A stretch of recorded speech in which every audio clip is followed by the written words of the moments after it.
Okay. Nuko tuyitangiye filimi yacu urakwereka hano hari uwafunguraga akabati. Ninde sasa bamwita brother. Mu gufungura akabati ahita aca umufuka w'umuguzi hano rwose uba uri kugura icyo bita fuel, amavuta y'imodoka. Hano rwose baba bari kumvikana n'umucuruzi wacuruza amavuta, undi amubwira igiciro ati rwose nta kuntu wankuraho n'icumi. Hano rwose umujene wacu brother araza agakuramo ifindari muri wa mufuka amaze guca, agasangana ibifaranga byinshi nyagasani kurikira akantu kandi. Kurikira rero unarebe nyabona akantu ku kandi. Nakubwiye ngo nsigaye nzana filimi ziteye ubwoba kandi zigisha kandi zimeze neza. Iyi filimi ntiwibuza ko nuyireba ukayirangiza hari impano iri inyuma uri buze kubona nyagasani. Kurikira una akantu kandi ntihagire akantu kagucika. Aho muri kwakore rwose ati rwose mbabara rwose ndabura amafaranga inote y'igihumbi rwose ku mafaranga kugira ngo ati ino jeka nimwe niyo ndi gushaka rwose ntago ndi gushaka yose. Ati ati ntari binoneho yishyuwe noneho ubone kuyijyana. Hano barakwereka rwose umujene wacu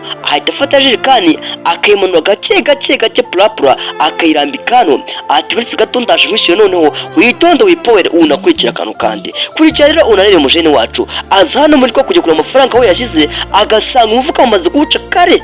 Umufuka wageze iyo ujya ubone ukora amaze kugera safari. Hano arasanga rwose agasanga agafuka bagaciye bakagize bujyamani bakaropoye. Hano rwose umucuruzi aribategeza ati se bro bigenze gute? Ati se kureba se niki kibaye katari kunyishyura ahubwo akivugisha amafaranga se barayatwaye kano kanya kandi. Hano barakwereka umuhungu araza kumubaza se bigenze gute bro? Ati umva bigenze bite?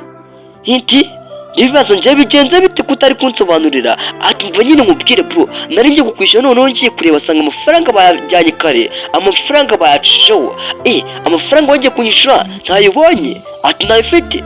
Ati rwose yes ntayo mfite pe. Ati amafaranga nayo mfite. Noneho rero niba n'amafaranga ufite iyi fuel yanjye yinsubize rwose mbashe kuyijyana. Nta mafaranga ufite subiza ibyanjye noneho nawe ujye kureba amafaranga nuraza kuyabona turi buze guhuza. Aho reka mbyegeranye hano noneho nuza kuza kuyabona turi buze kuza guhuza. Rwose ndi kubona amafaranga nawe ndi kubona sinzi ahantu bayaba yagiye. Ese ndibaza amafaranga yanjye ninde waba yatwaye? Ndi kwibaza ninde waba yatwaye? Hari umuntu usaba wangenzaho?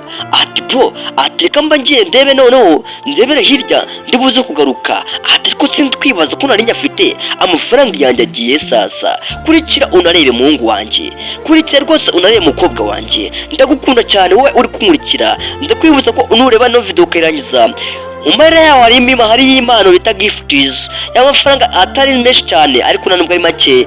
Nyagasani ngomeza kubashimira kukizire mugomeze kongirira. Hano barakwereka hano umujene wacu bamwita Patmos aza yitembera gake amavuta y'imodoka rwose aba yaboze. Urungu nako ratangira guhengeza kumbi ushobora kuba rwapanze na brother. Dukurikira akantu kandi unarebe hano muri kwa guhengeza umujama wacu maze kugenda araza hano agata kuri cya kintu cy'urugi brother aho yari yitsimbye gake purapura. Kurikira unarebe kandi sasa abajene bacu kumbi baba bapanze baba babinegosiye. Nyagasani reba akantu kandi hano rwose binashoboka ko brother ari wacuruze bino ahubwo aba ari amayeri. Aratangira tumva bro ati rwose turarenze, ati urakoze rwose kuba rwose umushiriye. Ati nta cyatuma nagwa amafaranga menshi cyane mbega umujene afite ibifaranga we.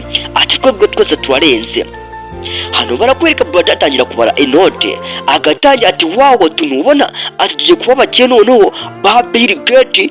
Agatangira rwose akazamura ibifaranga akabibera ku kuboko. Ati mbega amafaranga ati aranahumura. Nyagasani kurikira unarebe amafaranga yacu aranahumura. Nyagasani kurikira akantu kandi hano aratangira akabara injenje 1000 2 3 4 5 agahereza rwose uwo bita cya Felix rwose ni cyaba Imana hano atayaha amafaranga. Kurikira akantu kandi amara guha amafaranga cya Imana kigata kikarenga. Ati wow ati se nkoze ikiburiye? Ati rwose nta kintu kiza nko kwiba.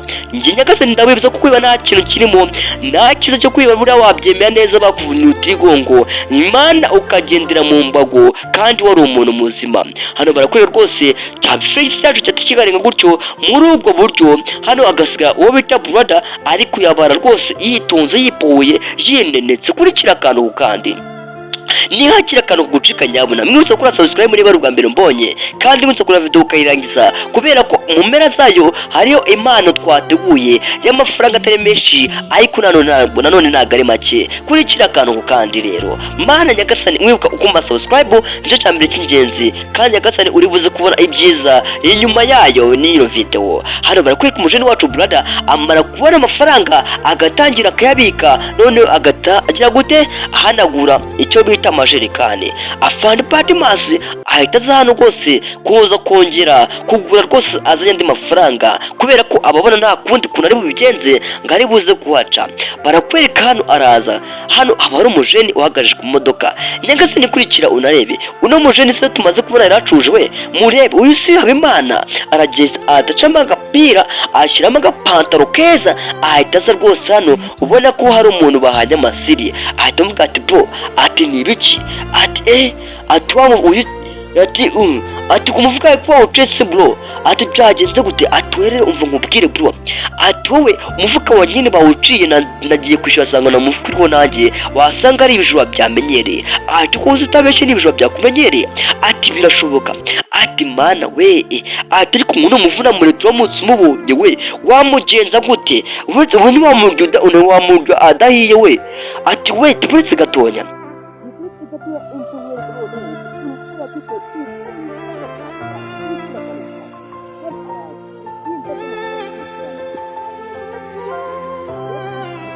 Sleepless beat.